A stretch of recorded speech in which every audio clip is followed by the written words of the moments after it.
अभी फर्स्ट हम current affairs के टॉपिक को डिस्कस कर लेंगे। तो आज हम दिल्ली एयर पोल्यूशन को डिस्कस कर रहे हैं।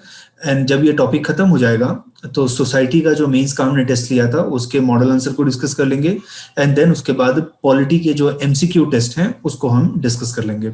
तो पहले स्टार्ट करते हैं दिल्ली एयर पोल्यूशन। ये काफी न्यूज में था और ये एक ऐसा प्रॉब्लम है जो सिस्टमैटिक प्रॉब्लम है। सिस्टमैटिक प्रॉब्लम मीन्स वो ऐसा नहीं है कि जो आउट ऑफ द ब्लू कहीं से आ गया। ये एवरी विंटर में प्रॉब्लम अकर होता है। समर में दिल्ली में एयर पोल्यूशन का प्रॉब्लम उतना सीवियर नहीं होता, पर जैसे ही विंटर आता है सेकेंड हाफ ऑफ अक्टूबर 15-16 अक्टूबर से एंड टिल दिसंबर दिल्ली में एयर पोल्यूशन बहुत सीवियर होता है। फिर जैसे जैसे विंटर डाइल्यूट होने लगता है, खत्म होने लगता है, दिल्ली एयर पोल्यूशन का प्रॉब्लम भी कम होता है, माइल्ड होने लगता है। So what is the reason behind it? Delhi में एयर पोल्यूशन के पीछे AQI, that is air quality index, air की क्वालिटी को मेजर करते हैं, एयर के अंदर पोल्यूटेंट कितना है। What are the causes of Delhi air pollution, what are the effect of Delhi air pollution, remedies क्या है, सोल्यूशन क्या है। एंड क्यों हम इस टॉपिक को डिस्कस कर रहे हैं? बिकॉज सेंट्रल गवर्नमेंट ने एक नया कमीशन अभी बनाया है to monitor air quality of Delhi and adjoining region, that is Delhi NCR। तो that was a recent event जिसकी वजह से हम ये टॉपिक्स को देख रहे हैं। आउटलाइन, रीसेंट डेवलपमेंट क्या है, क्यों हम इस टॉपिक को देख रहे हैं? तो सेंट्रल गवर्नमेंट ने एक कमीशन अभी बनाया है for monitoring the air quality of Delhi, तो दैट्स व्हाई हम इसको डिस्कस कर रहे हैं। एयर पोल्यूशन का मेजरमेंट कैसे करते हैं? Air quality index, air pollution in Delhi, उसके पीछे का कॉजेस क्या है, इफेक्ट क्या है। कॉजेस में we have natural causes also, Delhi का लोकेशन, आर्टिफिशियल कॉजेस भी है, that is man made causes. Effect क्या है दिल्ली एयर पोल्यूशन का एंड सोल्यूशन क्या है, कैसे दिल्ली को हम पोल्यूशन फ्री रख सकते हैं। दिल्ली इनफेमस है and it is known as most polluted city of the world. पहले ये सांघाई था चाइना का, अब दिल्ली है वर्ल्ड का, सॉरी सांघाई नहीं, बीजिंग था पहले चाइना का कैपिटल, और अब दिल्ली है वर्ल्ड का मोस्ट पोल्यूटेड सिटी। सो ये एक काफी इनफेमस टैग है दिल्ली के लिए। दिल्ली इंडिया का नेशनल कैपिटल है, बट दो चीज के लिए दिल्ली काफी नोटोरियसली फेमस है, यू कैन से इनफेमस है। एक तो पोल्यूशन के लिए और नंबर 2 क्राइम के लिए, and more specifically crime against female के लिए। सो नेशनल कैपिटल में ये होना, so this is like a national shame to us. ये वीडियो है दिल्ली एयर पोल्यूशन का, ये देख लेते हैं फिर आगे मूव करते हैं।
तो ये वीडियो है।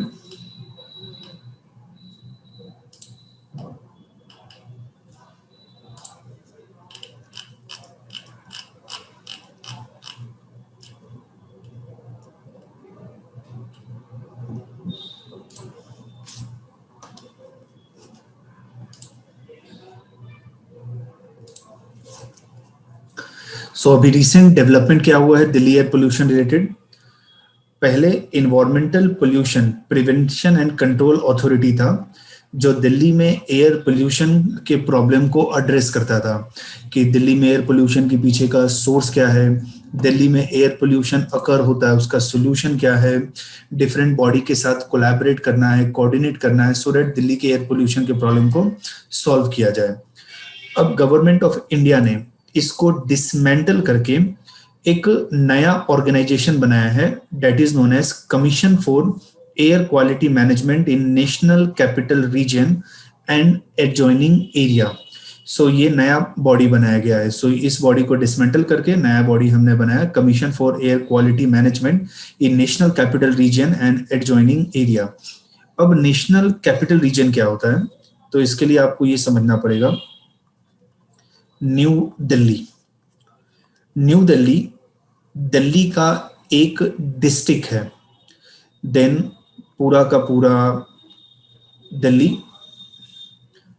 पूरा का पूरा जो दिल्ली है जिसके चीफ मिनिस्टर अरविंद केजरीवाल हैं, लेफ्टिनेंट गवर्नर अनिल बैजल है, तो इसको हम कहते हैं NCT of Delhi, that is national capital territory of Delhi. ये पूरा नेशनल कैपिटल है।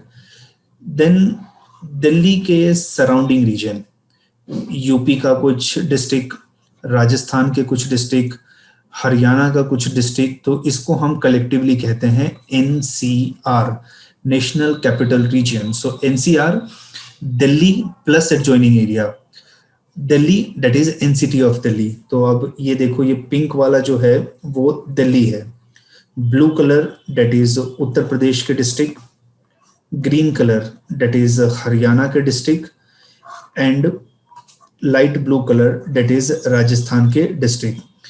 दिल्ली 3 साइड से हरियाणा से सराउंडेड है। This is north, this is west and this is south. एक साइड से दैट इज ईस्टर्न साइड से वो यूपी से सराउंडेड है। सो दिल्ली एनसीआर के अंदर कौन से रीजन आते हैं, तो यूपी, हरियाणा, राजस्थान, ये 3 स्टेट के डिस्ट्रिक्ट्स आते हैं, प्लस दिल्ली का तो है ही। तो ये जो बॉडी गवर्नमेंट ऑफ इंडिया ने बनाया है, तो वो दिल्ली, राजस्थान, हरियाणा, उत्तर प्रदेश, क्योंकि ये दिल्ली के नेबरिंग स्टेट है, प्लस पंजाब, यहाँ पे पंजाब है क्योंकि पंजाब में एयर पोल्यूशन का सोर्स है। फार्म को हम बर्न करते हैं और फार्म को बर्न करने के बाद उसमें से जो गैसेस निकलता है वो जाके दिल्ली के अंदर एंटर होता है, जो स्मोक निकलता है दिल्ली के अंदर एंटर होता है। So commission for air quality management in national capital region and adjoining areas, ये 5 स्टेट को कवर करेगा, that is Delhi, Punjab, Rajasthan, Haryana and Uttar Pradesh को कवर करेगा। नाउ अब इसमें ध्यान से देखो कि सेंट्रल गवर्नमेंट ने ये पूरा परमानेंट बॉडी बनाया है। सेंट्रल गवर्नमेंट ने परमानेंट बॉडी इसलिए बनाया है क्योंकि दिल्ली यूनियन टेरिटरी है, और union territory means union government का territory. So Delhi is union government का टेरिटरी, तो उसके रिलेटेड जो भी वर्क करना है वो वर्क सेंट्रल गवर्नमेंट करेगा। नाउ इस बॉडी के पास अथॉरिटी क्या है, ऑब्जेक्टिव क्या है, रिस्पॉन्सिबिलिटी क्या है, ये क्या काम करेगा, to coordinate action among the given state. 5 state के बीच में एयर पोल्यूशन को कंट्रोल करने के लिए क्या क्या वो प्रॉब्लम फेस कर रहे हैं, क्या क्या उसका पॉसिबल सोल्यूशन है, तो उसको कोऑर्डिनेट करेगा। Levy fine ranging from 1 crore और 5 ईयर इन प्रिजन, तो ये फाइन वो लेवी करेगा। Empowered to constitute a special investigative group for strict implementation of air pollution norms। अभी अगर आप दिल्ली के स्ट्रीट पे निकलेंगे तो वहां पे देखना कि ट्रैफिक पुलिसमैन अभी बहुत स्ट्रिक्ट हैं। 2 चीजों को लेके स्ट्रिक्ट हैं, तो मास्क को लेके, और दूसरा आप बाहर निकल रहे हैं तो पोल्यूशन के सारे नॉर्म्स को फॉलो कर रहे हैं नहीं कर रहे हैं। सेंट्रल गवर्नमेंट ने एक और डिसीजन लिया, जैसे आप टैक्सी को देखते हैं तो टैक्सी का नंबर प्लेट कैसा होता है, येलो कलर का होता है। और नॉर्मल जो व्हीकल होता है उसका नंबर प्लेट जो होता है वो व्हाइट कलर का होता है, ब्लैक फॉन्ट, व्हाइट कलर का नंबर प्लेट। तो अब अगर कोई इलेक्ट्रिकल व्हीकल परचेज करता है तो उसके अंदर ग्रीन कलर का नंबर प्लेट होता है। सो ग्रीन कलर का पूरा नंबर प्लेट होगा। तो ये इसलिए ताकि वैसे व्हीकल को गवर्नमेंट ज्यादा प्रमोट करे। Take measure to abate air pollution, reduce and to regulate or prohibit activity that are likely to cause or increase pollution in NCR and adjoining area. They can take matter sumoto, खुद अपने आप matter को ले सकते हैं, या कोई इनको कंप्लेन कर सकता है। जैसे मैं कहूंगा कि मेरे घर के बाजू में एक कंस्ट्रक्शन हो रहा है, वहां से बहुत सारा कंस्ट्रक्शन का वेस्ट निकल रहा है, आप प्लीज इसको चेक करो, इससे दिल्ली का एयर पोल्यूटेड हो रहा है। So on the basis of complain made by individual, representative body or organization functioning in the field of environment. Organization किस तरीके से प्लेस है, इसका स्ट्रक्चर क्या है? It will have at least 6 permanent members and will be headed by former or incumbent secretary to central government. Secretary कौन होता है? गवर्नमेंट के जो ऑफिसर होते हैं, यूजुअली आईएएस ऑफिसर होते हैं, बट कोई भी हो सकता है। तो जैसे एक मिनिस्ट्री है, से फाइनेंस मिनिस्ट्री है, फाइनेंस मिनिस्ट्री का पॉलिटिकल हेड होगा फाइनेंस मिनिस्टर, फाइनेंस मिनिस्ट्री का एडमिनिस्ट्रेटिव हेड होगा सेक्रेटरी। तो सेक्रेटरी लेवल के ऑफिसर यूजुअली आईएएस होते हैं, बट कोई भी हो सकता है।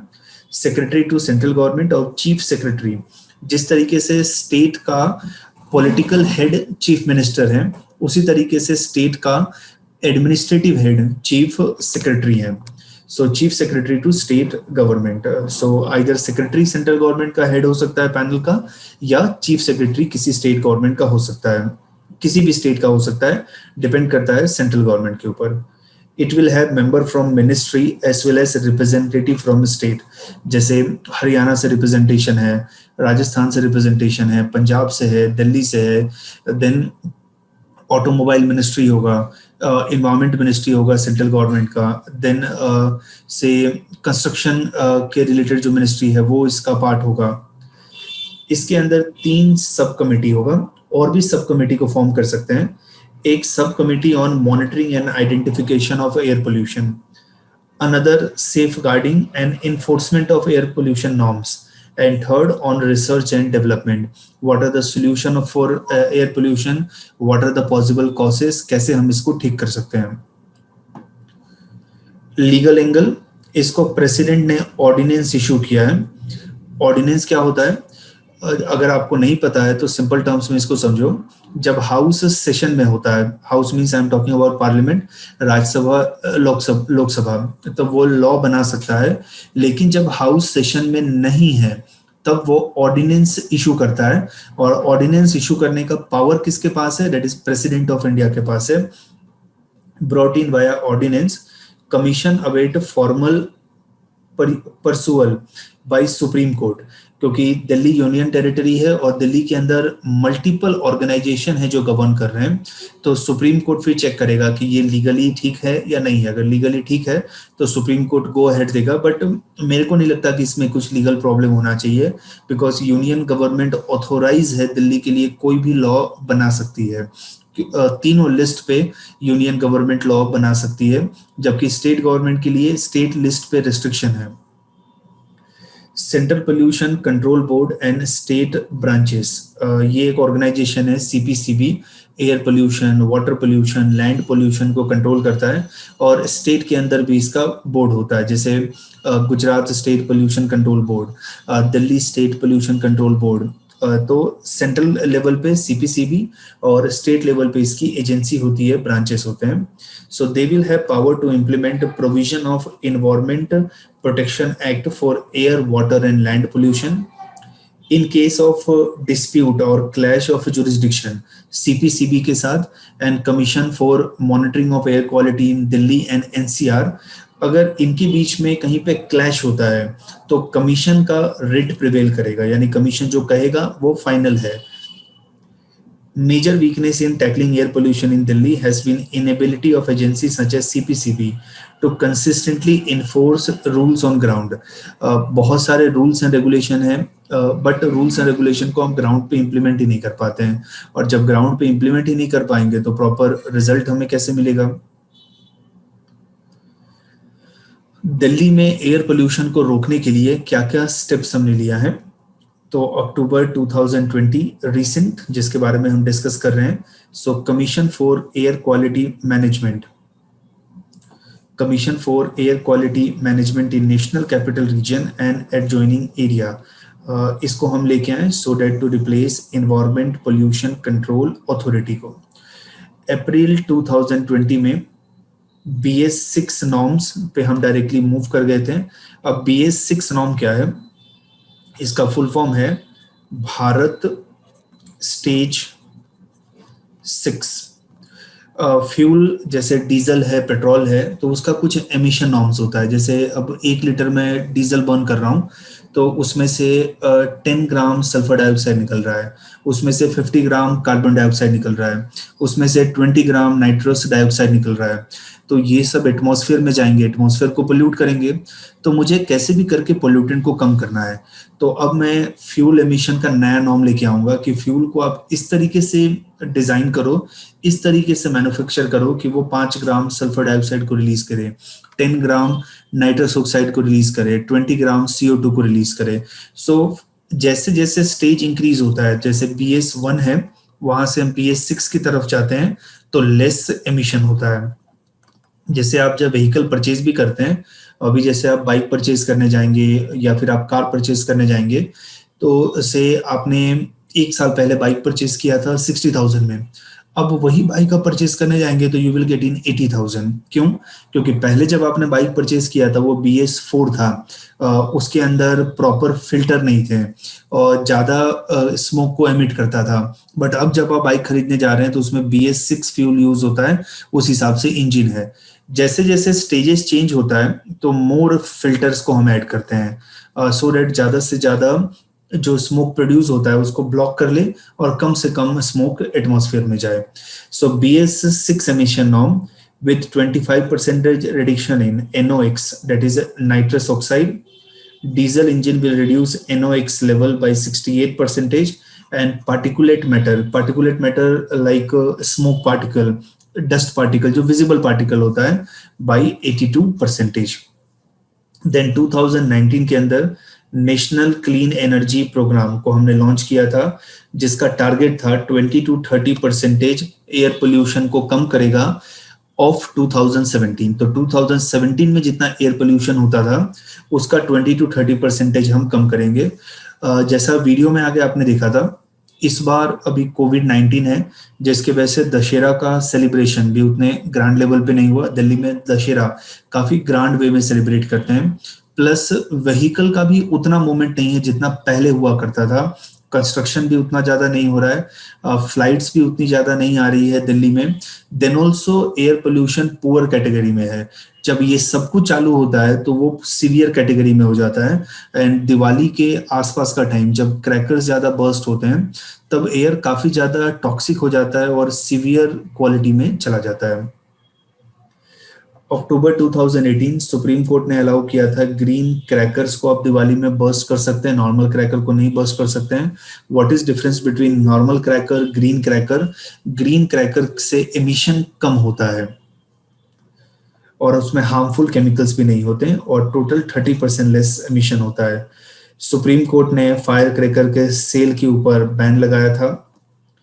2016 supreme court ban sale of fire cracker.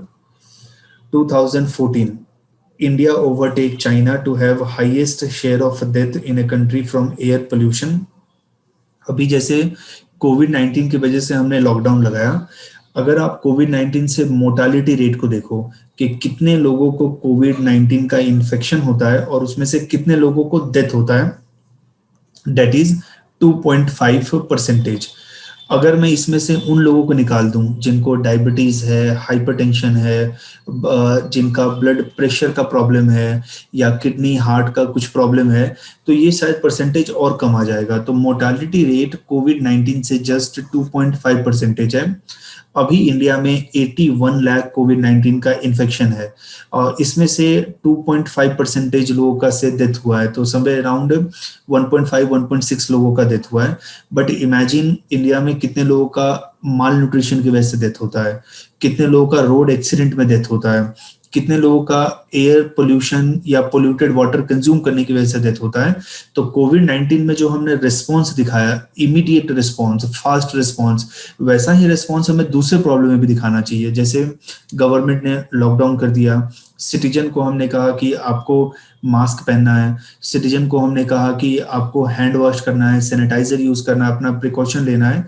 जैसे इनिशियली मैं अपना एग्जांपल दूं कि जब मैं मास्क पहनता था तो I used to feel uncomfortable, but अब एक हैबिट में ही इंटीग्रेट हो गया है कि 5 मिनट के लिए भी अगर मैं अपने बिल्डिंग से बाहर कहीं जाता हूं तो भी मैं मास्क लगा के जाता हूं, बिकॉज ये पूरे हैबिट में इंटीग्रेट हो गया है। 2013 national electric mobility mission plan launch हुआ था, जिसके अंदर इलेक्ट्रिक और हाइब्रिड व्हीकल के सेल को हम इंक्रीज करेंगे। इलेक्ट्रिक व्हीकल जो बैटरी पे चलता है, हाइब्रिड व्हीकल जो पेट्रोल डीजल बैटरी इन पे चलता है। जैसे कि अभी मैंने स्विच किया, बैटरी पे चल रहा है, फिर अगर मुझे ज़्यादा पावर चाहिए, ज़्यादा बेटर परफॉर्मेंस चाहिए तो मैं डीजल पे उसको चलाऊंगा।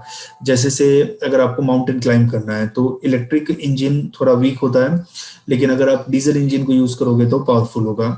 तो हमें हाइब्रिड ऐसे व्हीकल को यूज़ करना चाहिए कि जब चाहे आप जिस मोड में चाहे स्विच कर सकते हैं।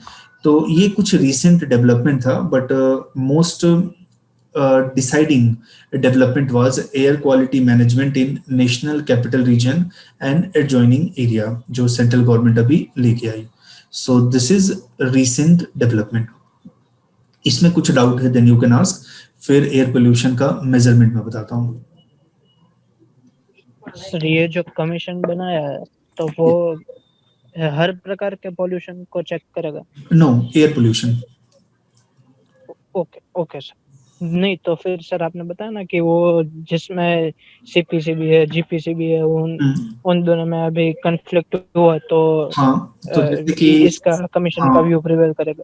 हाँ, सीपीसीबी का देखो मैंडेट है एयर तो sir water land pollution, but इस कमीशन का मैंडेट तो सिर्फ एयर पोल्यूशन है ना, तो एयर पोल्यूशन में कंफ्लिक्ट हो सकता है ना दोनों के बीच में।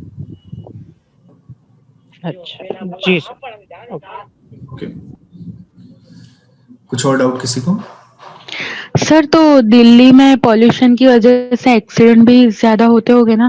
हाँ, एक्सीडेंट भी ज्यादा होता है क्योंकि पोल्यूशन की वजह से विजिबिलिटी कम हो जाता है, तो उसकी वजह से एक्सीडेंट भी होता है। Yes sir, okay. सर ये और पीछे वाली स्लाइड में आपने एक ऑर्डिनेंस वर्ड को एक्सप्लेन किया था, वो मेरे को समझ नहीं आया। देखो, पार्लियामेंट के अंदर राज्यसभा है, लोकसभा है। राज्यसभा से कोई बिल पास होता है, बिल मीन्स कोई भी प्रपोजल है, राज्यसभा के अंदर बिल इंट्रोड्यूस किया, राज्यसभा से बिल पास हो गया, फिर लोकसभा के पास गया, लोकसभा के ने भी पास कर दिया, देन प्रेसिडेंट के पास जाएगा, प्रेसिडेंट अगर यस बोल देंगे देन ये बिल एक्ट हो जाएगा। तो बिल को पास होने के लिए दोनों हाउस में पास होना जरूरी है, लेकिन अभी दोनों हाउस का सिटिंग हो ही नहीं रहा है। अब बिल को कैसे पास कर सकते हैं? तो उसके लिए प्रेसिडेंट एक टेम्पररी लॉ लेके आता है, उसको कहते हैं ऑर्डिनेंस। तो जब हाउस सेशन में नहीं है, प्रेसिडेंट ऑर्डर इशू करता है and that order is known as ordinance, और जब हाउस सेशन में आएगा तो ये ऑर्डर पास करना होगा। तो अभी सिंपल लैंग्वेज में इतना समझो, बाकी जब आपका पॉलिटी होगा तो उसमें ये क्लियर हो जाएगा कि इसके अंदर और भी टेक्निकल पार्ट है, तो जब उसमें क्लियर हो जाएगा कि ऑर्डिनेंस क्या होता है। Okay sir, thank you. Yes. Delhi के सीएम ने वो भी तो किया था ऑड इवन का सिस्टम। हाँ, ऐसे तो बहुत सारे स्कीम है, बहुत सारे स्कीम, पर जो मेजर है उसके बारे में बताता हूँ। जैसे ओड इवन है, कहीं पे प्लांटेशन कर दिया, या कहीं पे हम स्प्रिंकलर यूज करते हैं, जैसे कि वाटर को स्प्रिंकल करते हैं एटमॉस्फेयर में, किसी पावर प्लांट को बंद कर दिया, जो मेजर चीज है उसको मैंने बताया। Okay sir. यस, बोलिए। क्रैकर्स को तो बस बैन, क्या बोल रहे हैं? क्रैकर्स को क्रैकर्स को बैन कर दिया। बैन क्यों किया, ऐसा बोल रहे हैं? Yes, sir. हाँ, तो उसको बर्स्ट करते हैं, उसको जलाते हैं तो उसमें से धुआं निकलता है ना, तो वो एयर पोल्यूशन करेगा। आपकी आवाज नहीं आ रही क्लियरली।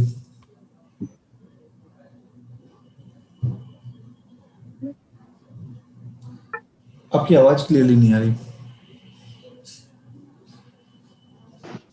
Hello sir. जी बोलिए। सर अभी सिर्फ ग्रीन क्रैकर्स को ही अलॉट किया दिल्ली में। समझ में नहीं आ रहा क्या पूछ रहे हो आप।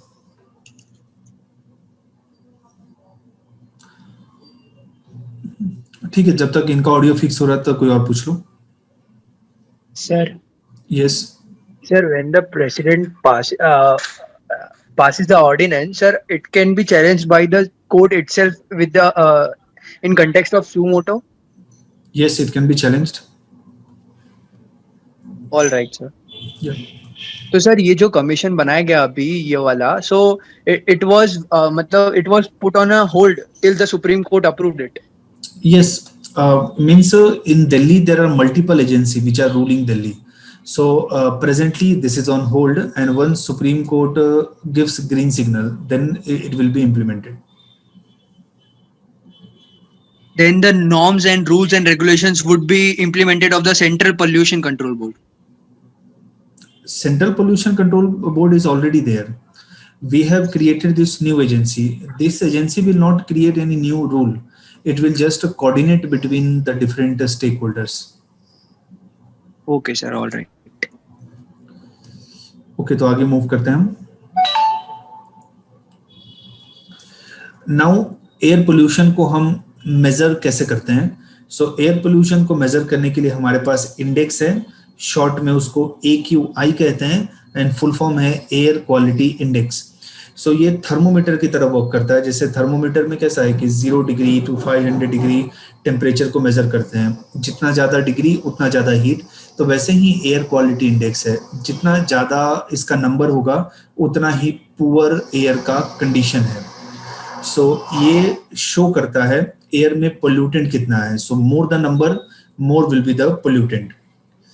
एयर क्वालिटी के अंदर हम 6 कैटेगरी में हम कैटेगराइज करते हैं। वन इज गुड, जिसमें AQI 0 से 50 के बीच में है, तो ग्रीन कलर से है, यानी ये गुड है, इसमें कोई हेल्थ का प्रॉब्लम नहीं है।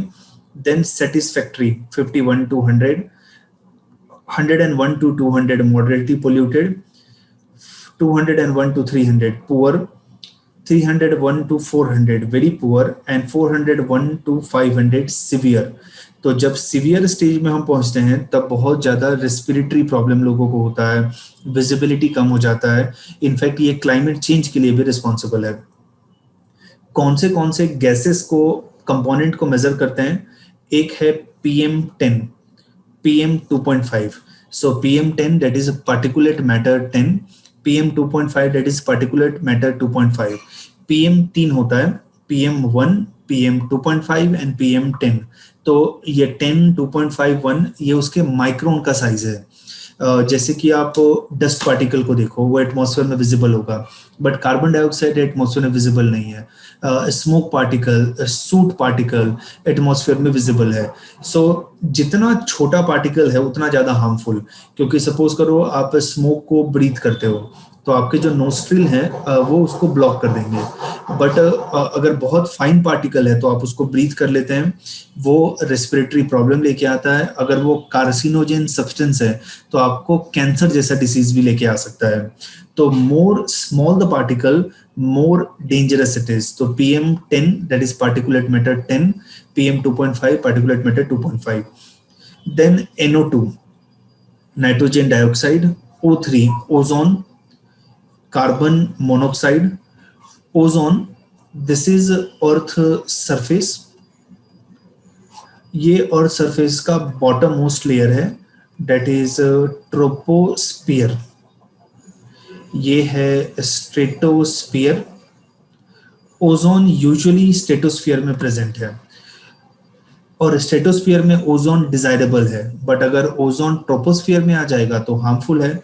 97% of ozone that is in stratosphere, 3% is in troposphere. So troposphere में जो ओजोन है वो हार्मफुल है। Then SO2 sulphur dioxide, NH3 ammonia and lead Pb। तो ये 8 कंपोनेंट को हम मेजर करते हैं, 1 2 3 4 5 6 एंड 7 8 एयर क्वालिटी इंडेक्स के लिए।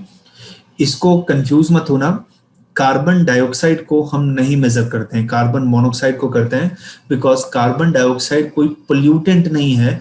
Carbon dioxide green house gas है, कार्बन डाइऑक्साइड ग्लोबल वार्मिंग के लिए रिस्पॉन्सिबल है, इट इज नॉट पोल्यूटेंट। और यहाँ ब्रैकेट में ड्यूरेशन दिया हुआ है, सो PM10 को 24 आवर्स के लिए मेजर करते हैं। 24 आवर्स में कितना है? ओजोन को 8 आवर के लिए मेजर करते हैं।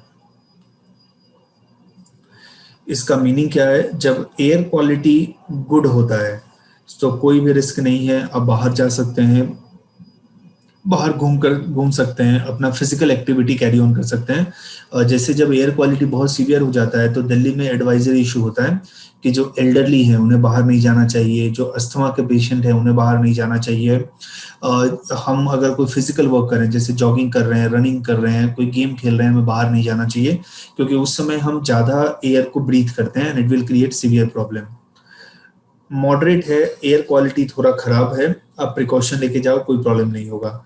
Unhealthy for sensitive people, then orange colour का है, सो इसका हेल्थ इफेक्ट नेगेटिव होगा। अनहेल्दी सबके लिए अनहेल्दी है, वेरी अनहेल्दी तो हेल्थ अलर्ट इशू हम करते हैं, और हजार्डस सो हेल्थ इमरजेंसी ऐसा कंडीशन है। तो इसको हम कैसे लोगों को बताते हैं? जैसे फ्रांस के अंदर वो कलर का बलून है एटमॉस्फेयर में रिलीज करते हैं। जैसे अभी एयर क्वालिटी इंडेक्स गुड है तो मैंने ग्रीन कलर का बलून एटमॉस्फेयर में रिलीज कर दिया, तो लोगों को लगेगा कि अभी एयर क्वालिटी अच्छा है, हमें बाहर जाना चाहिए। दिल्ली के अंदर हम अलग अलग जगह पे डिस्प्ले करते हैं। आप अगर आनंद विहार पे जाओगे या फिर एम्स पे जाओगे, अलग अलग जगह पे हम वहाँ पे डिस्प्ले करते हैं ताकि लोगों को पता चले अभी एयर क्वालिटी का कंडीशन क्या है। ये कल मैंने स्क्रीनशॉट लिया था, जो गवर्नमेंट का पोर्टल है तो उसके ऊपर से मैंने स्क्रीनशॉट लिया था। तो आप कलर कॉम्बिनेशन के हिसाब से देखो कि ये दिल्ली वाला रीजन है, तो red colour, dark red colour का शेड एंड देन फिर उसके बाद वहाँ पे लाइट रेड कलर का शेड है। लेकिन इस जगह पे हम देखते हैं तो यहाँ पे ऑरेंज कलर का है, ये थोड़ा परमिसिबल है। अगेन ये मुंबई आ रहा है तो मुंबई भी पोल्यूटेड है यहाँ पे।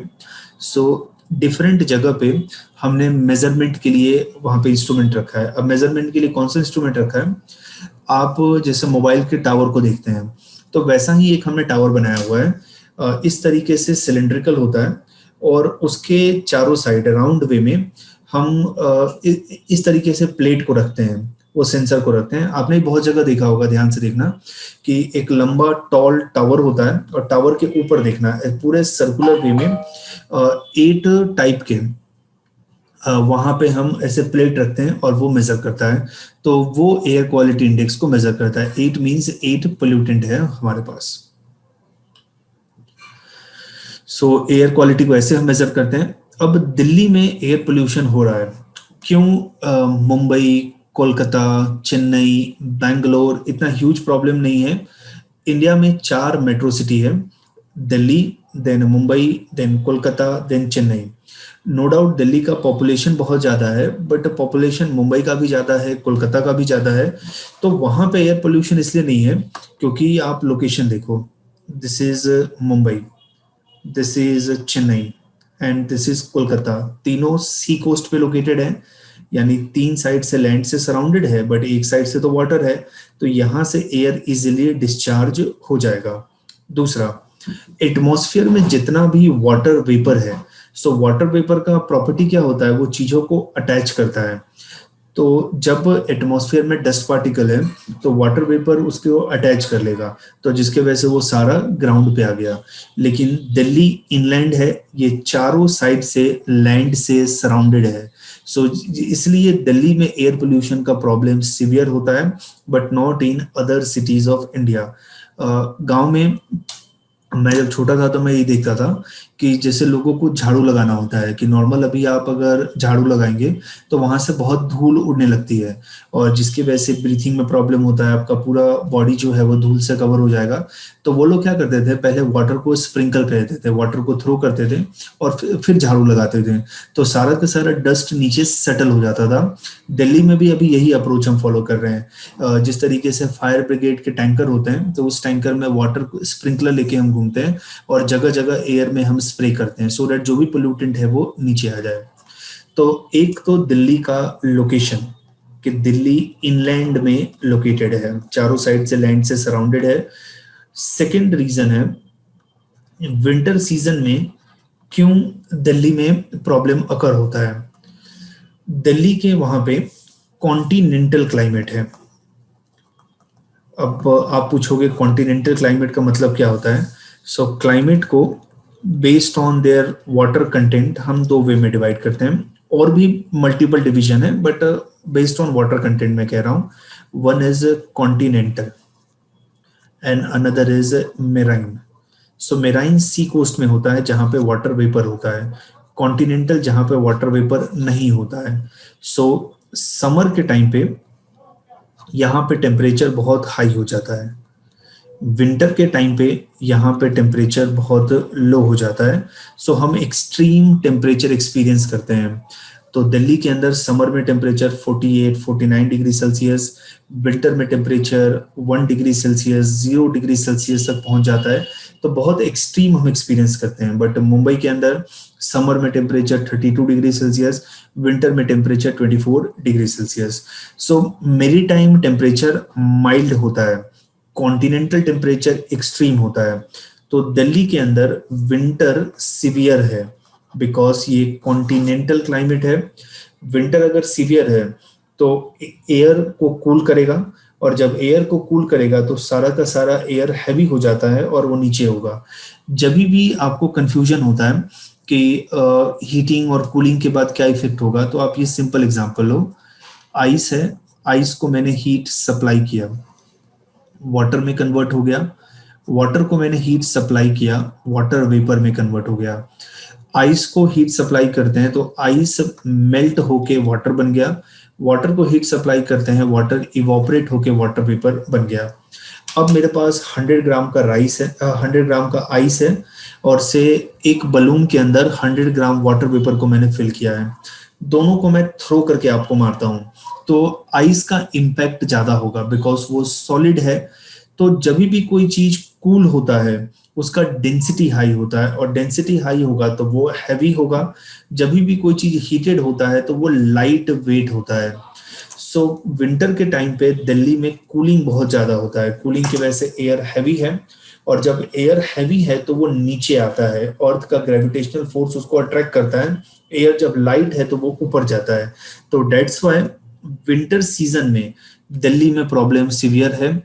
एंड दिल्ली में ही ये प्रॉब्लम क्यों है, बिकॉज दिल्ली इनलैंड में लोकेटेड है। अब और भी कॉजेस आप देखो कि क्यों दिल्ली में एयर पोल्यूशन सीवियर है। फर्स्ट, मेडिटेरियन सी है। मेडिटेरियन सी से विंटर में एक विंड निकलता है, विंड इमर्ज होता है, और इस विंड को हम कहते हैं वेस्टर्न डिस्टर्बेंस। अब क्यों इसको वेस्टर्न डिस्टर्बेंस कहते हैं, क्योंकि ये इंडिया है, और इंडिया के आप कंटेक्स्ट में देखो, ये वेस्ट साइड है, ये ईस्ट साइड है, ये नॉर्थ है, और ये साउथ है। तो मैं ऐसा कह सकता हूं कि मेडिटेरियन सी इंडिया के वेस्टर्न साइड पे लोकेटेड है। सो मेडिटेरियन सी से एक विंड ओरिजिनेट होता है और जो इंडिया में क्लाइमेट को अफेक्ट करता है। तो दैट्स व्हाई वी से इट एज वेस्टर्न डिस्टर्बेंस, क्योंकि मेडिटेरियन सी से निकला, इंडिया के वेस्ट से निकला। मेडिटेरियन सी एक वाटर बॉडी है, और वाटर का जब इवोपरेशन होता है तो वाटर वेपर बनाता है। तो मेडिटेरियन सी से जो विंड निकल रहा है उसके अंदर वाटर वेपर बहुत ज्यादा है। ये वाटर वेपर क्लाउड का फॉर्मेशन करेगा, और ये क्लाउड आके पाकिस्तान के अंदर, अफगानिस्तान के अंदर, इंडिया के जम्मू एंड कश्मीर, लद्दाख, पंजाब, हरियाणा, दिल्ली, वहां पे क्लाउड का फॉर्मेशन करते हैं। अब क्लाउड कैसा है, एक ब्लैंकेट की तरह है। जैसे अर्थ सरफेस से कोई पोल्यूटेंट, जैसे मैं बाइक चला रहा हूँ तो इसमें से गैस निकला, अब गैस ऊपर जा रहा है, अगर यहाँ पे क्लाउड है तो यहाँ से तो गैस निकल ही नहीं पाएगा, एस्केप नहीं कर पाएगा। लेकिन इमेजिन करो यहाँ पे क्लाउड नहीं है, तो अर्थ सरफेस से जो भी gas, dust particle, smoke particle release हुआ, वो सारा अर्थ एटमॉस्फेयर को एस्केप करके बाहर कहीं चला जाएगा। तो क्लाउड एक ब्लैंकेट की तरह एक्ट करता है। तो विंटर के टाइम पे दिल्ली में क्लाउड बहुत सीवियर हो जाता है, और वो क्लाउड दिल्ली से पोल्यूटेंट को एस्केप ही नहीं करने देता है। That is because of western disturbance. Western disturbance एक बहुत ही कॉम्प्लेक्स फिनोमिनन है। जब इंडियन क्लाइमेट हम देखेंगे तो मैं आपको एक्सप्लेन करूंगा, बट अभी फॉर ए टाइम बीइंग उसको ये समझो कि western disturbance is a wind circulation जो मेडिटेरियन रीजन से मूव करके पाकिस्तान, अफगानिस्तान, ईरान होते हुए इंडिया में रीच करता है। और इंडिया के बियॉन्ड क्यों नहीं जा पाता? क्योंकि यहाँ पे हिमालय माउंटेन है, ये इसको ब्लॉक कर देता है। So first reason. Second reason, kharif season India में स्टार्ट होता है जुलाई में। 3 इंडिया में एग्रीकल्चर सीजन है, खरीफ सीजन, राबी सीजन, ज़ैद सीजन। तो खरीफ सीजन स्टार्ट होता है जुलाई में जब रेनी सीजन स्टार्ट होगा, और इसका हार्वेस्ट होता है अक्टूबर में। इसमें हम क्या ग्रो करते हैं? तो प्रीडोमिनेटली पैडी हम ग्रो करते हैं। पंजाब, हरियाणा, वेस्टर्न यूपी में वहां पे प्रीडोमिनेटली वो पैडी ग्रो करते हैं। पैडी का प्लांटेशन, जिससे राइस बनता है, उसका अगर प्लांटेशन आपने देखा होगा तो इस तरीके से पैडी का प्लांट होता है। अब फार्मर्स को इसको हार्वेस्ट करना होता है तो वो इसको यहाँ से कट कर देते हैं, और कट करने के बाद जब पूरा फार्म खाली हो जाएगा तो वहां पे देखना है कि जो उसका रूट सिस्टम है वो रूट सिस्टम अभी भी सोइल में रहता है। हम लोग जब छोटे थे, जब क्रिकेट खेलते थे, वीट का भी हार्वेस्टिंग ऐसे ही होता है कि वीट को कट कर देते हैं और उसके रूट सिस्टम अभी भी सोइल के अंदर है। तो हम लोग जब छोटे थे, क्रिकेट खेलते थे गांव में, तो कभी कभी राइस के फील्ड में चले जाते थे और उसका हार्वेस्ट हो गया है, तो जिसके वजह से हमारे फीट में कभी कभी इंजरी हो जाता था, बिकॉज वो काफी हार्ड होता था, जो रूट सिस्टम काफी हार्ड होता था। तो वो रूट सिस्टम सोइल में बच गया। अब फार्मर के पास ऑप्शन क्या है? या तो उसको ट्रैक्टर से निकाल के और अपने घर में रखें या कुछ यूज करें, या तो पूरे फार्म में आग लगा दें, जिसके वजह से वो पूरा बर्न हो जाएगा। बर्न होने के बाद उस वहां पे कुछ अगर माइक्रो ऑर्गेनिज्म है, कुछ इंसेक्ट है, उसका डेथ भी हो जाएगा। और बाद में हम ट्रैक्टर चला देंगे तो जो बचा हुआ ऐश है वो फर्टिलाइजर की तरह भी एक्ट करेगा। तो फार्मर को लगता है कि बर्न करना वो सबसे शॉर्टकट है, जिससे हमें फायदा होगा। फर्टिलाइजर की तरह इंसेक्ट का भी डेथ हो जाएगा, और प्लस उसको जल्दी जल्दी हम सोइल को प्रिपेयर कर पाएंगे नेक्स्ट सीजन के लिए, दैट इज राबी सीजन के लिए।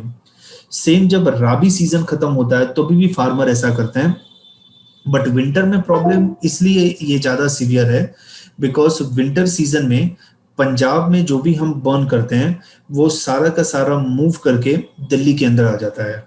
तो जो पोस्ट हार्वेस्ट बर्निंग है उसको स्टबल बर्निंग भी कहते हैं। पंजाब, हरियाणा, यूपी, राजस्थान, अब ये सारा मूव करके दिल्ली में क्यों आ जाता है?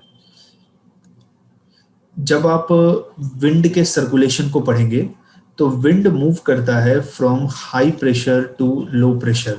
जैसे अभी मैंने अपने रूम में एसी को ऑन करके रखा है और इसका टेम्परेचर है 20 डिग्री सेल्सियस, बाहर टेम्परेचर प्रिवेल कर रहा है से 30 डिग्री सेल्सियस। तो मेरे रूम का एयर कूल है, जैसे ही मैं अपने रूम के डोर को ओपन करूंगा, विंडो को ओपन करूंगा, सारा का सारा एयर रश करके बाहर की तरफ चला जाएगा, क्योंकि इस रूम में हाई प्रेशर डेवलप है कूलिंग की वजह से।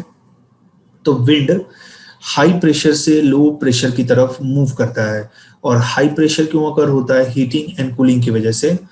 अब आप ये पूरा स्ट्रक्चर लो, दिल्ली है, then Haryana, Punjab, Rajasthan and UP.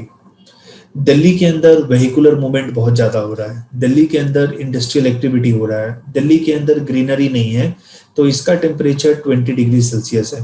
But Haryana, Punjab, UP, Rajasthan में तो ऐसा केस नहीं है, तो वहां पे जो टेम्परेचर है से 15 डिग्री सेल्सियस है, कम टेम्परेचर है। तो यहाँ पे हाई प्रेशर डेवलप हुआ, दिल्ली के अंदर लो प्रेशर डेवलप हुआ, तो अब सारा का सारा विंड दिल्ली की तरफ आएगा। तो दिल्ली में लो प्रेशर का फॉर्मेशन होता है, और इस लो प्रेशर को कहते हैं अर्बन हीट आइलैंड। मैं आगे आपको एक्सप्लेन करता हूँ ये पूरा क्या है। तो जिसकी वजह से नेबरिंग स्टेट से सारा का सारा smoke particle, dust particle Delhi में आ जाता है। तो पोस्ट हार्वेस्ट बर्निंग और स्टबल बर्निंग, इसको लोकल लैंग्वेज में पंजाब हरियाणा में कहते हैं फराली बर्निंग भी कहते हैं। दूसरा है third, vehicular emission. 70% vehicle Delhi में डीजल पावर है। जैसे पेट्रोल और डीजल को आप कंपेयर करो, पेट्रोल के अंदर, मैं इसको यहां बता देता हूं, पेट्रोल और डीजल ये हाइड्रोकार्बन है। पेट्रोल के अंदर 9 हाइड्रोकार्बन का चेन होता है। Hydrocarbon means hydrogen carbon, hydrogen carbon, तो ऐसे 9 चेन होता है। डीजल के अंदर 14 हाइड्रोकार्बन का चेन है। जैसे हम अभी तो सारा ट्रेन इलेक्ट्रिक हो गया, लेकिन पहले हम डीजल इंजन यूज करते थे, डीजल लोकोमोटिव यूज करते थे। ट्रक में हम डीजल यूज करते हैं, एसयूवी के अंदर डीजल हम यूज करते हैं, बस के अंदर डीजल यूज करते हैं। तो जहां पे हमें हैवी लोड पुल करना होता है वहां पे हम डीजल को यूज करते हैं, और जहां पे कम लोड पुल करना होता है, जैसे स्कूटर है हमारा या हमारा कार है, 4 सीटर कार है, तो उसके अंदर हम पेट्रोल यूज करते हैं। तो जितना ज्यादा डीजल का बर्निंग होगा, क्योंकि डीजल के अंदर कार्बन का कंटेंट तो ज्यादा है, उतना ही ज्यादा एटमॉस्फेयर को पोल्यूट करेगा। तो 70% व्हीकल दिल्ली में डीजल पावर है। 2003 में दिल्ली में हमने एक बहुत ही लैंडमार्क डिसीजन लिया था कि जितने भी पब्लिक बसेस हैं दिल्ली में, सबको हम कन्वर्ट कर देंगे सीएनजी में। तो आज आप पब्लिक बसेस दिल्ली में देखोगे, जो डीटीसी की बस है, दिल्ली ट्रांसपोर्ट कॉर्पोरेशन, तो ये सारा सीएनजी में हमने कन्वर्ट किया हुआ है। उसके बाद बदरपुर एरिया है दिल्ली में, राजघाट का एरिया है, यहाँ पे थर्मल पावर प्लांट है। थर्मल पावर प्लांट के अंदर कोल का बर्निंग करते हैं, तो इसमें से भी स्मोक रिलीज होता है। कंस्ट्रक्शन वेस्ट दिल्ली में प्रोड्यूस होता है। आप अगर दिल्ली में नॉर्मली भी कहीं पे मूव करें तो भी देखना कंस्ट्रक्शन डिब्रीज वन और अदर वे में कहीं पे डंप किया होगा हमने, क्योंकि वहां पे कंस्ट्रक्शन जो है वो से 10 साल 15 साल के बाद नॉर्मली घर को लोग रिन्यू करते हैं। या मैंने एक घर को परचेज किया, मुझे उसका ठीक नहीं लगा तो मैं उसको पूरा डिमोलिश करके फिर से नया बनाता हूँ। तो कंस्ट्रक्शन वेस्ट एक बहुत ही सिग्निफिकेंट प्रॉब्लम है दिल्ली में। अब नॉर्थ वेस्टर्ली विंड है। मैंने ऐसा बताया था आपको कि दिल्ली के अंदर लो प्रेशर का फॉर्मेशन होता है, तो सराउंडिंग रीजन से विंड दिल्ली की तरफ आती है। अब सराउंडिंग रीजन से विंड जब दिल्ली की तरफ आएगा तो पंजाब, हरियाणा, यूपी, राजस्थान, वहां से तो विंड दिल्ली में आ रहा है। वो सेम अफगानिस्तान, पाकिस्तान से भी विंड दिल्ली में आ रहा है।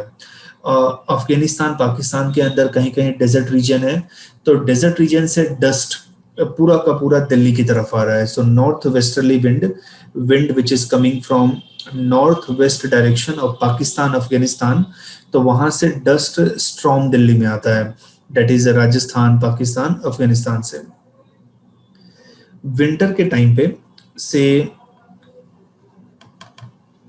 टाइम पे प्रेशर बहुत हाई होता है, और जिसकी वजह से विंड का इंटेंसिटी बहुत हाई होता है। विंड का इंटेंसिटी आप समर और विंटर में कंपेयर करो तो विंटर में ज़्यादा इंटेंस होगा। नॉर्थ इंडिया में एक ऐसे स्टोरी है, और वो स्टोरी क्या रियलिटी है वैसा कहते हैं कि जो लोग, जब इमरजेंसी इंडिया में लगा था 1975 में, तो जो लोग इंदिरा गांधी को अपोज करते थे तो उनको इंदिरा गांधी ने जेल में डाला, और कुछ लोगों के साथ वायलेंस भी हुआ था। जैसे पुलिस ने उनको पकड़ के, आर्मी ने उनको पकड़ के बहुत मारा था, पीटा था, जेल में डाल दिया था। उसके बाद इमरजेंसी 2 साल बाद खत्म हो गया, वो लोग जेल से फ्री हो गए। अब विंटर के टाइम पे विंड बहुत स्ट्रांगली ब्लो करता है, तो वो विंड अपने साथ ठंडी लेके आता है, चिल लेके आता है। तो जब वो विंड उनको इम्पैक्ट करता था तो फिर से जो उनका पेन है वो रीइग्नाइट हो जाता था। तो वो लोग ऐसा कहते थे कि विंटर के टाइम पे, सर्दियों के टाइम पे, जब पुरवैया means wind which is coming from eastern direction जब आती है, तो वो फिर से हमें वो जो पूरा पेन है हम एक्सपीरियंस करने लगते हैं। तो ये इसलिए मैंने कहा ताकि हमें याद रहे। सो जैसे जैसे विंटर से प्रिवेल करेगा वैसे वैसे इंटेंसिटी इंक्रीज होता है। तो intensity of wind is more intense in winter. क्योंकि विंड का इंटेंसिटी बहुत हाई है तो ये पोल्यूटेंट को डिस्पर्स कर देता है, पोल्यूटेंट को स्प्रेड करता है। जैसे कि आपने अपने रूम में कुछ मटेरियल रखा है और अभी फैन स्टार्ट करते हो तो देखना सडनली वो पूरे रूम में स्प्रेड हो जाएगा, वैसे ही विंटर के टाइम होता है। सॉलिड वेस्ट का बर्निंग करते हैं, जैसे घर से जो वेस्ट निकलता है, किचन से जो वेस्ट निकल रहा है, या फिर टॉयलेट का जो वेस्ट है, तो इन सब सॉलिड वेस्ट को हम या प्लास्टिक है, पेपर है, इन सब को बर्न करते हैं, उसमें से भी गैस निकलता है। फिर दिल्ली के अंदर अर्बन हीट आइलैंड का फॉर्मेशन होता है। अब अर्बन हीट आइलैंड क्या है तो इसको हम समझते हैं।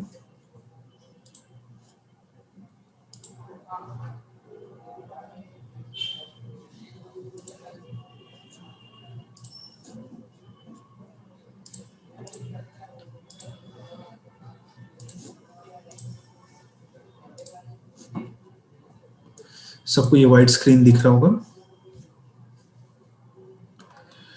तो अभी है अर्बन हीट आइलैंड।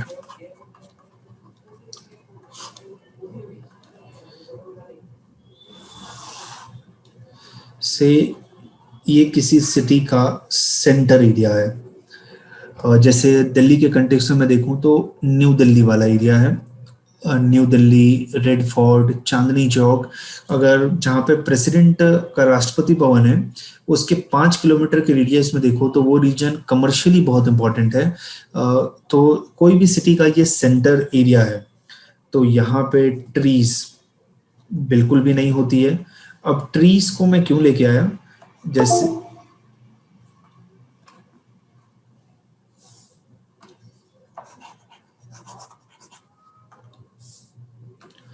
अब मैं ट्रीज को क्यों लेके आया, ये एक क्या मैं नीचे बनाया था उसको,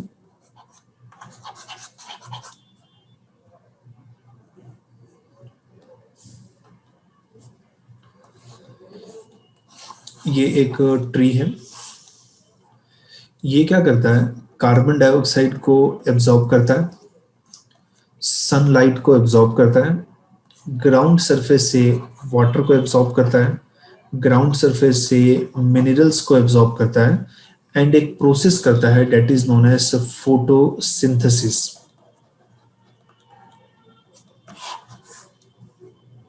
एंड देन फोटोसिंथेसिस करने के बाद ये अपना फूड भी प्रिपेयर करता है, ऑक्सीजन को रिलीज करता है। इन शॉर्ट कहने का मतलब है जहां पे भी ग्रीन प्लांट होगा वो CO2 को एब्जॉर्ब करता है, and carbon dioxide is green house gas. जितना ज्यादा कार्बन डाइऑक्साइड एटमॉस्फेयर में होगा उतना ही टेम्परेचर इंक्रीज होगा, बिकॉज इसको हम कहते हैं planet warming gas. But CO2 atmosphere से गायब हो जाता है क्योंकि प्लांट एब्जॉर्ब कर लेता है, so less CO2, so less increase in temperature. तो absorption of CO2 by green plant will decrease temperature. Sunlight को ग्रीन प्लांट एब्जॉर्ब कर रहा है, अगर ग्रीन प्लांट नहीं होता तो सनलाइट का एब्जॉर्प्शन नहीं होता, सनलाइट का एब्जॉर्प्शन नहीं होता तो इन दैट केस वो ग्राउंड सरफेस को हीट करता, तो ये भी टेम्परेचर को कम करता है। ग्राउंड सरफेस से जो वाटर को ग्रीन प्लांट पिक करता है उसको प्लांट के सारे सरफेस पे लेके जाता है, और जब प्लांट का जो आउटर मोस्ट सरफेस है वहां से वाटर रिलीज होता है in the form of transpiration and in the form of evaporation. So transpiration, evaporation की वजह से वाटर वेपर एटमॉस्फेयर के अंदर ऐड होता है। सो जहां पे भी ग्रीन प्लांट होगा वाटर वेपर को ऐड करेगा एटमॉस्फेयर में, CO2 को एब्जॉर्ब करेगा, सनलाइट को एब्जॉर्ब करेगा, और ये तीनों फिनोमिनन टेम्परेचर को डिक्रीज करते हैं। तो जो सिटी का सेंटर एरिया है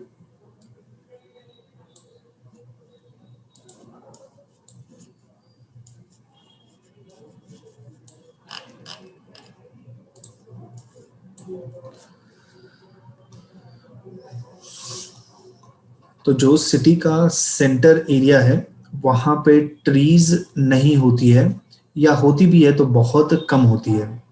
सेकंड, यहाँ पे कोई वाटर बॉडीज भी नहीं होगा। अगर आप पूरे नई दिल्ली वाले एरिया पे घूम रहे हैं तो वहां पे देखना कोई भी वाटर बॉडी आपको नहीं मिलेगा, बिकॉज लैंड वहां पे बहुत इंपॉर्टेंट कमोडिटी है। अगर कोई वाटर बॉडी था तो उसका हमने इंक्रोचमेंट कर लिया। वाटर बॉडी अगर किसी रीजन में प्रेजेंट है तो वाटर से वाटर वेपर का फॉर्मेशन होगा, और जितना ज्यादा वाटर वेपर है उतना ही कूलिंग होगा। थर्ड, यहाँ पे ट्रांसपोर्ट का मूवमेंट बहुत होता है, वेहिकुलर मूवमेंट। लोग यहाँ पे परचेज करने आएंगे, लोग यहाँ पे वन और अदर एक्टिविटी के लिए आते हैं, तो ट्रांसपोर्ट का मूवमेंट भी बहुत होता है। तो उसमें से गैस निकलता है, CO2 निकलेगा, SO2 निकलेगा, प्लस जो व्हीकल है उसके इंजन के अंदर हम फ्यूल को बर्न करते हैं और फ्यूल हीटेड स्मोक बाहर निकलता है, वो भी टेम्परेचर को इंक्रीज करेगा। एंड यहाँ पे कंक्रीट स्ट्रक्चर होगा।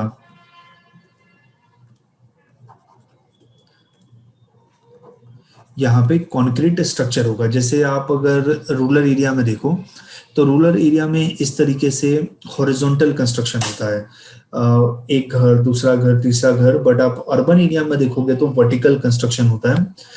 अब मैंने 10 फ्लोर का एक पूरा बिल्डिंग बना दिया, सनलाइट उसके टेरेस पे फॉल होगा, सनलाइट उसके वॉल पे फॉल होगा, सनलाइट उसके फ्लोर पे फॉल होगा। तो अब मैंने सरफेस को इंक्रीज कर दिया जो सनलाइट एब्जॉर्ब कर रहा है, लेकिन अगर सिर्फ ग्राउंड फ्लोर होता तो सरफेस तो लिमिटेड होता। So more concrete structure, more absorption of solar radiation. तो इन सारे एक्टिविटी की वजह से सेंटर ऑफ सिटी एरिया वहां पे टेम्परेचर बहुत हाई होता है। अब सेंटर ऑफ सिटी एरिया से पेरीफेरी की तरफ जाते हैं, जैसे दिल्ली से गुड़गांव, गुड़गांव से हरियाणा का विलेज पे हम जाएंगे तो टेम्परेचर डिक्रीज होने लगेगा, क्योंकि ग्रीनरी इंक्रीज हो रहा है, वाटर बॉडी वहां पे इंक्रीज हो रहा है, ट्रांसपोर्ट का मूवमेंट कम हो रहा है, सिटी में ट्रांसपोर्ट का मूवमेंट ज्यादा है, कंक्रीट स्ट्रक्चर वहां पे कम हो जाएगा। तो एक पूरा इस तरीके से स्ट्रक्चर बनता है।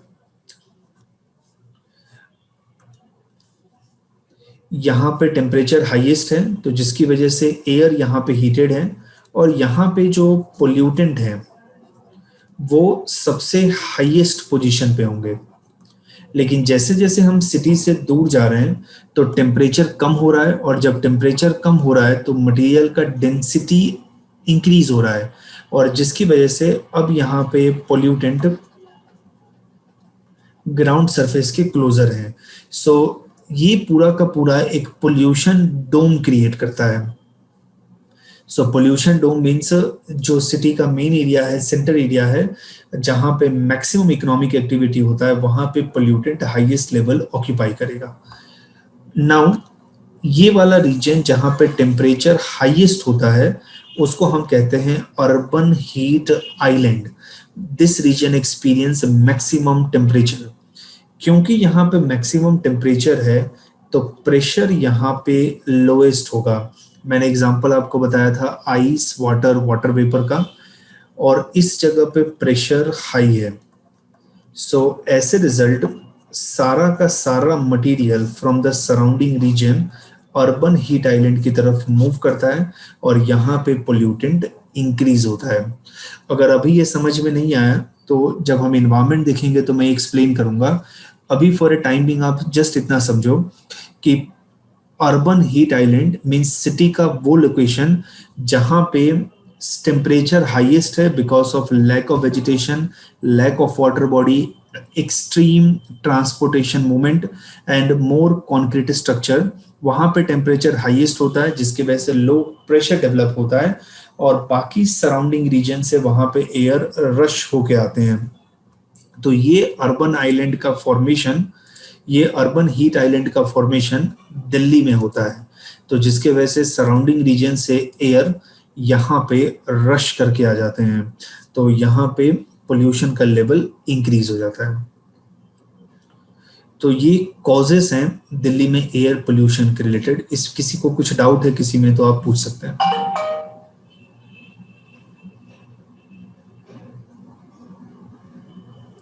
Sir, please explain this concrete, the phenomenon of this concrete structure. See more the structure. Say right now I am having just a single floor building. So sunlight will be incident over here. This surface will absorb solar radiation. Now I am keeping 10 floor building. अगर 10 floor building को मैं ऐसे रखता हूँ, say in this way.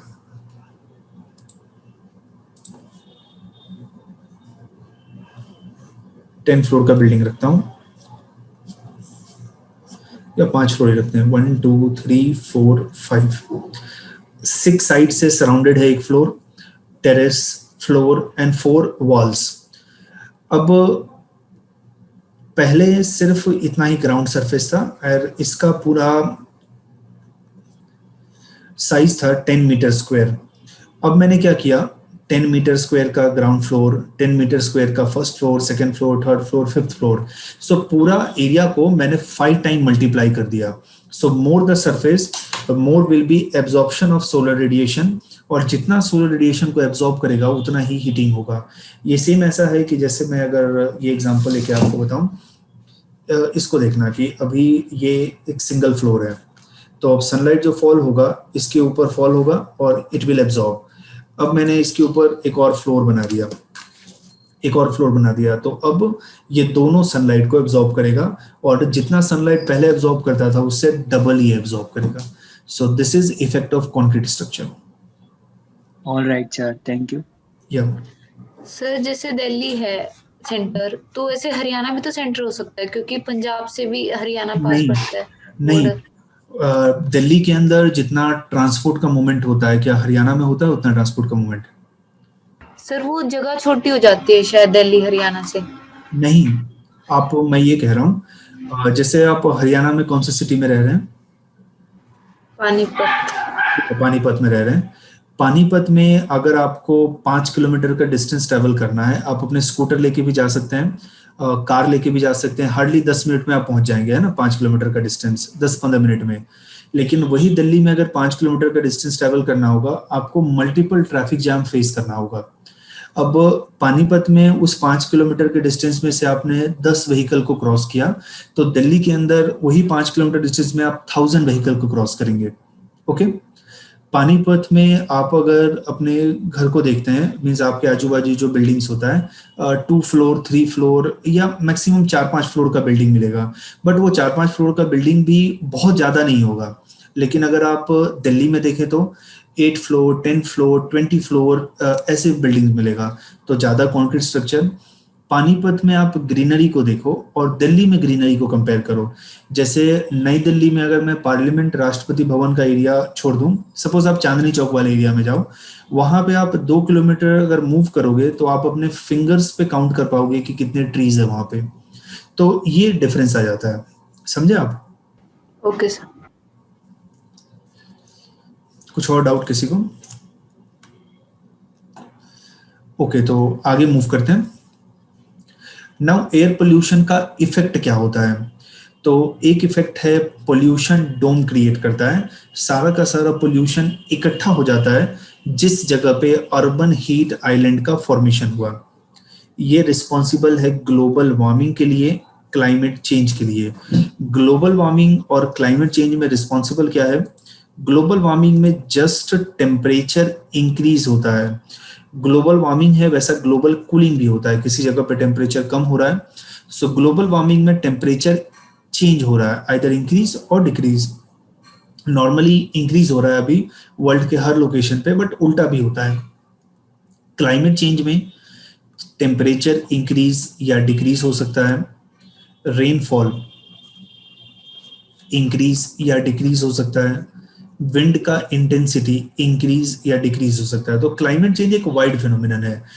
It relate with temperature, it relate with moisture, it relate with pressure, but global warming is a narrow thing, और ये concern है सिर्फ टेम्परेचर चेंज से।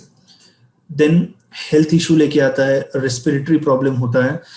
जैसे कि दिल्ली में कुछ मेरे रिलेटिव्स हैं, कुछ फ्रेंड्स हैं, कुछ स्टूडेंट्स हैं, तो बहुत लोगों को रेस्पिरेटरी प्रॉब्लम है। एक स्टूडेंट है उसको अस्थमा का प्रॉब्लम है, एंड विंटर टाइम पे उसको ब्रीथिंग में काफ़ी ज़्यादा प्रॉब्लम होता है।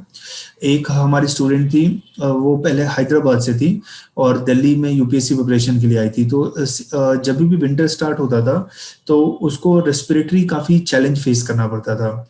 देन अगर मटेरियल कार्सिनोजन है, तो अगर आप उसको रेगुलर ब्रीथ करेंगे तो वो कैंसर भी हो सकता है। इसका एक एग्जांपल लेड है, तो लेड को आप ब्रीथ करेंगे तो कैंसर होने के भी चांसेस है। इंक्रीज्ड स्ट्रेस लेवल, तो ये इसका इफेक्ट है।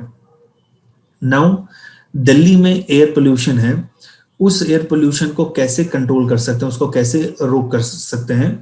तो एक है एग्रीकल्चर वेस्ट को हम बर्न ना करें, लेकिन अगर हम पंजाब, हरियाणा, यूपी, राजस्थान के फार्मर्स को कहते हैं कि जो एग्रीकल्चर वेस्ट है उसका बर्निंग ना करो, तो उसका कुछ सोल्यूशन भी तो देना पड़ेगा। तो एक सोल्यूशन हम ये कर सकते हैं कि जो एग्रीकल्चर वेस्ट निकलता है उसको गवर्नमेंट प्रोक्यूर करे, और प्रोक्यूर करने के बाद उसको बायोफ्यूल में कन्वर्ट कर दे। तो ये काम कर सकते हैं, और ये काफी स्टेट में हो भी रहा है। जैसे छत्तीसगढ़ ने अभी एक नया पॉलिसी बनाया है, तो उस पॉलिसी में ऐसा है कि फार्मर से गवर्नमेंट जाएगी और उनसे गोबर परचेज करेगी, काउ डंग, बफेलो डंग परचेज करेगी, और उनको 1 kg का से 2 रुपीज 3 रुपीज देगी। तो जिसकी वजह से जो वहाँ के फार्मर्स हैं वो लोग क्या करते हैं, काउ डंग को बचा के रखते हैं और फिर गवर्नमेंट को सेल करते हैं। लेकिन अगर ऐसा पॉलिसी गवर्नमेंट लेके नहीं आती तो वो लोग क्या करते हैं, इसको ड्राई करने के बाद इसको किचन में यूज करते हैं, या इसको ऐसे ही कहीं पे थ्रो कर देते हैं।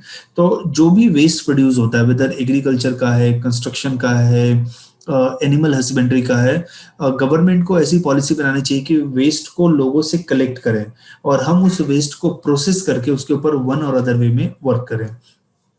क्योंकि वेस्ट बर्निंग होता है जिसके वजह से localise green house gas effect produce होता है, टेम्परेचर इंक्रीज होता है। ये एयर पोल्यूशन लेके आता है पंजाब में, हरियाणा में, यूपी में, और हिमालय यहाँ से क्लोजर लोकेटेड है। अभी लॉकडाउन के टाइम पे शायद जलंधर सिटी ही था, तो एक न्यूज ऐसा आया था कि जलंधर से हिमालय विजिबल है, बिकॉज लॉकडाउन के टाइम सारा का सारा पोल्यूटेंट एटमॉस्फेयर से चला गया था और अब एटमॉस्फेयर बहुत क्लियर हो गया, विजिबल हो गया। तो हिमालय काफी क्लोजर है पंजाब, हरियाणा, यूपी, दिल्ली के। तो अगर यहाँ पे एयर पोल्यूशन होगा तो हिमालय के ग्लेशियर भी मेल्ट होंगे, और हिमालय के ग्लेशियर मेल्ट होंगे उसका आफ्टर इफेक्ट क्या होगा। ये हिमालय का ग्लेशियर है, यहाँ से ब्रह्मपुत्र निकल रहा है, इंडस रिवर निकल रहा है, गंगा रिवर निकल रहा है। तो जब ये ग्लेशियर मेल्ट होगा तीनों रिवर में वाटर का वॉल्यूम हाई हो जाएगा, और जिसकी वजह से आसाम, बिहार, यूपी, पंजाब, हरियाणा, दिल्ली, यहाँ पे फ्लडिंग जैसा सिचुएशन इमर्ज होगा। फार्मर्स जो कंबशन करते हैं वो इनकम्प्लीट कंबशन होता है। तो जब कंबशन कंप्लीट होगा तो उस समय CO2 रिलीज होता है, और जब कंबशन इनकम्प्लीट होता है तो CO रिलीज होता है। तो CO2 carbon dioxide, CO carbon monoxide. से this is Delhi, this is Punjab, और ये है यूपी, एंड यहाँ पे हरियाणा। से एक व्हीकल को दिल्ली से हरियाणा जाना है, तो वो दिल्ली से पास होके क्यों जाए, हमें दिल्ली के आजू बाजू अभी भी रिंग रोड है, बट अच्छे से रिंग रोड बनाना चाहिए कि जैसे कोई यूपी से आ रहा है तो इस रिंग रोड को पकड़ के यहाँ पे डायरेक्टली हरियाणा चला जाए, दिल्ली के अंदर एंटर होने की जरूरत ना हो।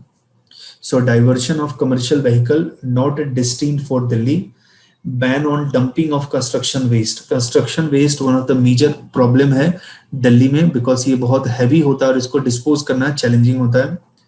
आइडेंटिफाई क्रिटिकल पोल्यूटेड एरिया, जैसे आनंद विहार, वहाँ पे डिफरेंट स्टेट्स के लिए बस मिलती है, या फिर इंडिया गेट वाला रीजन है, तो हमें ऐसे, या द्वारका एरिया है, एम्स वाला एरिया है, तो ऐसे जो क्रिटिकल पोल्यूटेड एरिया है उसको हमें आइडेंटिफाई करना चाहिए और वहाँ पे एडवाइजरी इशू करना चाहिए। फॉलो फ्यूल एमिशन नॉर्म्स, जैसे भारत 6 व्हीकल है, तो नई जो भी व्हीकल आएगी तो उसमें तो भारत 6 के हिसाब से इंजन डेवलप होता है, बट पुराने व्हीकल्स का क्या, जो हम अपने सोसाइटी के अंदर चलाते हैं, तो उसको भी हमें प्रॉपर्ली अपग्रेड करना चाहिए। ग्रीनरी इंक्रीज करना चाहिए, जहां पॉसिबल हो पाए उस जगह पे हमें ट्रीज को बनाना चाहिए। रोड का वैक्यूम क्लीनिंग करना चाहिए, सो दैट रोड के ऊपर जो अनअटेंडेड डस्ट लाई कर रहा है उस डस्ट को हम ठीक कर पाए। देन ग्रीन सेस लगाना चाहिए, जैसे कि मैं अपने व्हीकल को अननेसेसरी बाहर निकाल रहा हूँ। सपोज करो मेरे व्हीकल में 4 लोगों की बैठने की जगह है, लेकिन मैं अकेला ही बैठ के ड्राइव कर रहा हूँ, तो मेरे से गवर्नमेंट टैक्स कलेक्ट कर रही है, और उस मनी को यूज करे पोल्यूशन के प्रॉब्लम को दूर करने के लिए, या फिर पब्लिक ट्रांसपोर्ट जो यूज करते हैं उनको इंसेंटिव दिया जाए। डिफरेंट जो स्टेक होल्डर्स हैं जो एयर पोल्यूशन के प्रॉब्लम को दूर कर सकते हैं, गवर्नमेंट जो पॉलिसी बनाती है, एग्रीकल्चर में जो लोग एसोसिएटेड हैं, transport sector, academic sector, health, industry, energy, इनके बीच में प्रॉपर कोऑर्डिनेशन होना चाहिए। We should develop capacity of state pollution control board कि वो भी स्ट्रिक्ट एक्शन ले अगर कोई पोल्यूशन के नॉर्म्स का वोलेशन करता है, और पोल्यूटिंग इंडस्ट्री को दिल्ली से अलग लेके जाना चाहिए।